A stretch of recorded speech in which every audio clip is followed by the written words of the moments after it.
Hello students, आता सगळ्यात महत्त्वाचं आहे, आज आपण इनडेफिनेट आर्टिकल आणि डेफिनेट आर्टिकल पाहिलेलं आहे। एकूण आर्टिकल 3 आहेत, ए अँड द।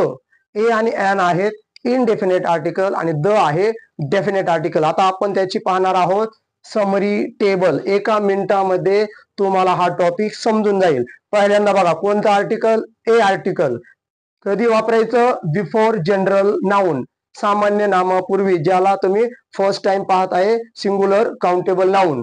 आणि बघा, सगळ्यात महत्वाचं ए आर्टिकलचा वापर कधी करायचंय? Word starts with consonant sound, म्हणजे त्या वर्डची सुरुवात कॉन्सोनंटने झाली पाहिजे, पण कॉन्सोनंटच्या सोबत त्याचा उच्चार, त्याचा आवाज, त्याचा जो साऊंड आहे तो पण कॉन्सोनंटच पाहिजे। कॉन्सोनंट उच्चार असेल, साऊंड असेल तर काय वापरायचं? अ।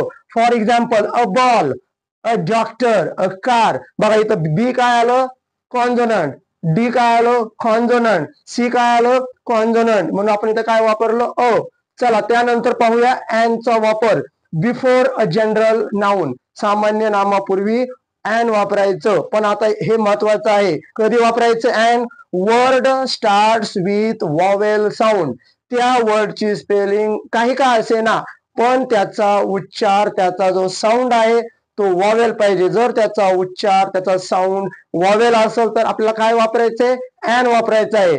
And orange, and idea, and umbrella. It is really very easy chapter. बघा, ओ काय आहे? ऑरेंज, वॉवेल आहे। आयडियाचं आय काय आहे? वॉवेल आहे। अम्ब्रेलाचं अ काय आहे? वॉवेल आहे, म्हणजे त्याचा साऊंड वॉवेल आहे, म्हणून अँड वापरलं। हे झाले दोन इनडेफिनेट आर्टिकल। आता आपण पाहणार आहोत डेफिनेट आर्टिकल।